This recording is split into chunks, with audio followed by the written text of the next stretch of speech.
L'actualité locale et régionale en continu. Grand Lille TV, toute info. Lundi 5 septembre, bonjour à toutes et à tous et bienvenue sur Grand Lille TV, il est 7h15 du matin. Tout de suite on commence par les infos et un mot de votre météo. Un temps plutôt agréable, mais globalement avec des pluies attendues en milieu de matinée, des pluies qui devront se calmer au fur et à mesure de la journée.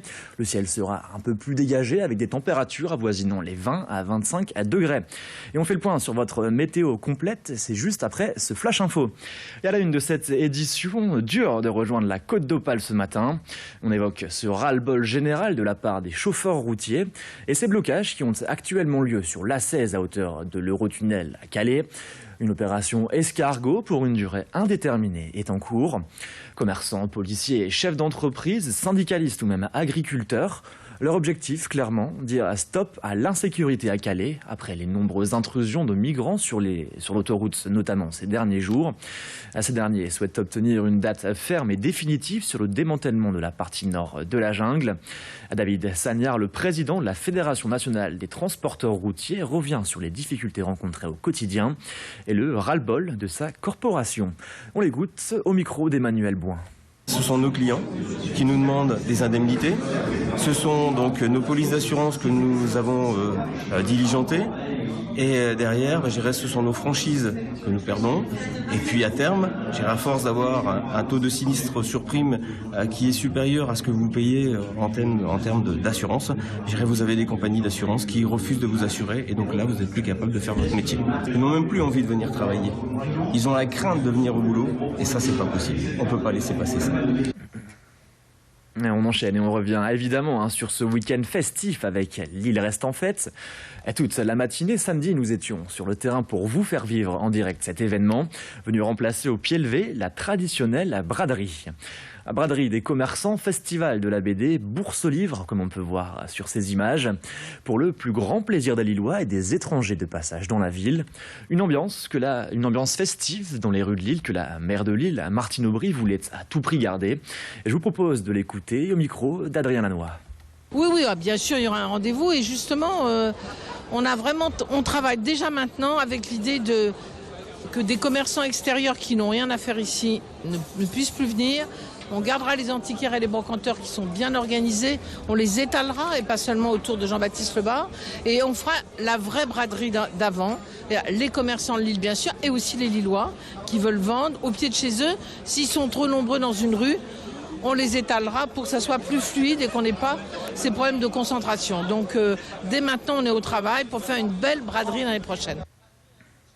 Et enfin, malgré l'annulation de la braderie, vous étiez nombreux à vouloir manger les traditionnels moules frites.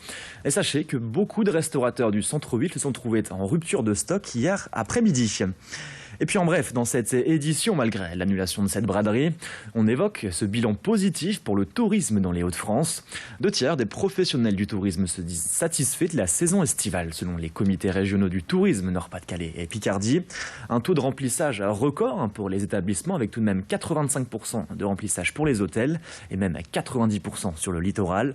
Seul bémol, les campings ont vu leur fréquentation en baisse en raison des conditions météorologiques défavorables.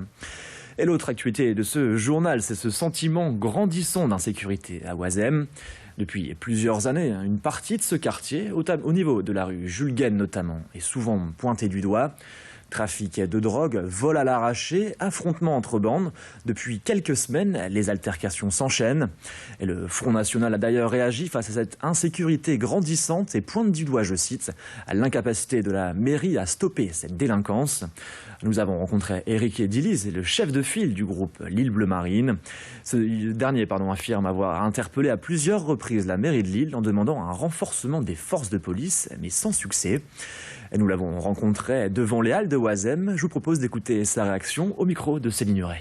L'insécurité se développe depuis plusieurs années ici dans ce quartier et manifestement la mairie est incapable d'agir pour rétablir la sécurité. Résultat, les commerçants s'en vont, les clients s'en vont, le chiffre d'affaires s'effondre et les gens maintenant sont directement menacés par des personnes qui sortent de nulle part et qui les agressent directement dans la rue. La rue Jules Guesne, évidemment, qui est un foyer de fixation de cette délinquance qui vient essentiellement, je crois, des clandestins qui se sont installés ici dans les quartiers et qui squattent et qui ont besoin de trouver les moyens de vivre et qui donc ont fait de la razzia, du vol à l'arraché, le moyen de subsister. Allez, on passe à la question du jour à présent, Grand Lille TV, direct matin. Pensez-vous être moins en sécurité à Oisem qu'avant? Vous avez jusqu'à 18h pour répondre sur www.grandlille.tv ou sur l'appli mobile Grand Lille TV. Et on termine avec on vous en parlait la semaine dernière, le tribunal administratif de Lille a été débouté. La plainte de la MEL visant à évacuer le parc des Olieux à Moulins a été justement déboutée. Depuis plus d'un an, des dizaines de jeunes migrants, dont la plupart sont mineurs, vivent dans ce parc. La MEL, par la ville de Lille, avait déposé plainte pour des raisons de sécurité et d'insalubrité. Et dans sa décision, le juge administratif estime que la demande de la MEL, prioritaire du terrain, ne présente pas de caractère d'utilité ni d'urgence. Et il estime même que l'expulsion pourrait conduire à l'apparition d'un nouveau camp à un autre endroit de la ville. Sursis donc pour les 137 jeunes du parc. Et nous avons joint l'avocat de la MEL par téléphone, maître Gauthier Bertrand, qui se dit surpris d'une telle décision. Je vous propose d'écouter sa réaction dans le prochain flash. Mais à présent, c'est la fin de ce journal. On fait le point tout de suite sur votre météo et le trafic. A tout de suite sur Grand Lille TV.